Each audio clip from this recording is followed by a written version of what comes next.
तुम्ही गोपीनाथ मुंडे नाही, गोपीनाथ कांबळे आहात, अशी थेट टीका गोपीनाथरावजी मुंडे यांच्या विरोधकांनी त्यांच्यावर केली होती.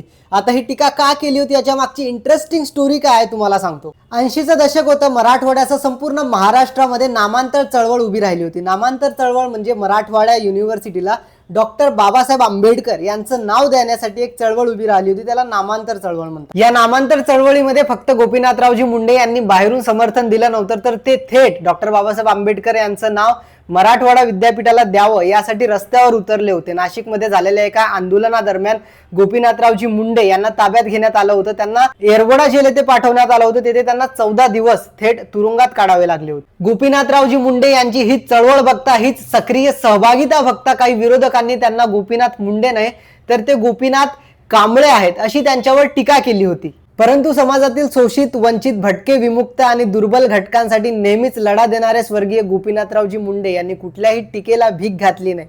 उलट राजकारण बाजूला सोडून राजकीय तोटा लक्षात न घेता आपली सामाजिक जबाबदारी पार पाडली. आणि त्याच्यामुळेच जेव्हा गोपीनाथरावजी मुंडे यांचा उपमुख्यमंत्री म्हणून शिवाजी पार्क येथे शपथविधी झाला, तेव्हा असं एकही गाव, एकही खेडं नसेल जिथून त्यांच्यासाठी महाराष्ट्रातली जनता आली नव्हती. ज्यांच्याकडे गाड्या होत्या ते गाड्यांनी आले, ज्यांच्याकडे गाड्या नव्हत्या ते बसनी आले, ज्यांना बस मिळाली नाही ते स्वतःचा ट्रॅक्टर घेऊन आले. पण स्वर्गीय गोपीनाथरावजी मुंडे यांच्या शपथविधीला शिवाजी पार्कमध्ये संपूर्ण महाराष्ट्रातल्या खेडेपाड्यातील लोक तिथे उपस्थित होते. एवढं प्रभावशाली व्यक्तिमत्व होतं स्वर्गीय गोपीनाथरावजी मुंडे यांचं.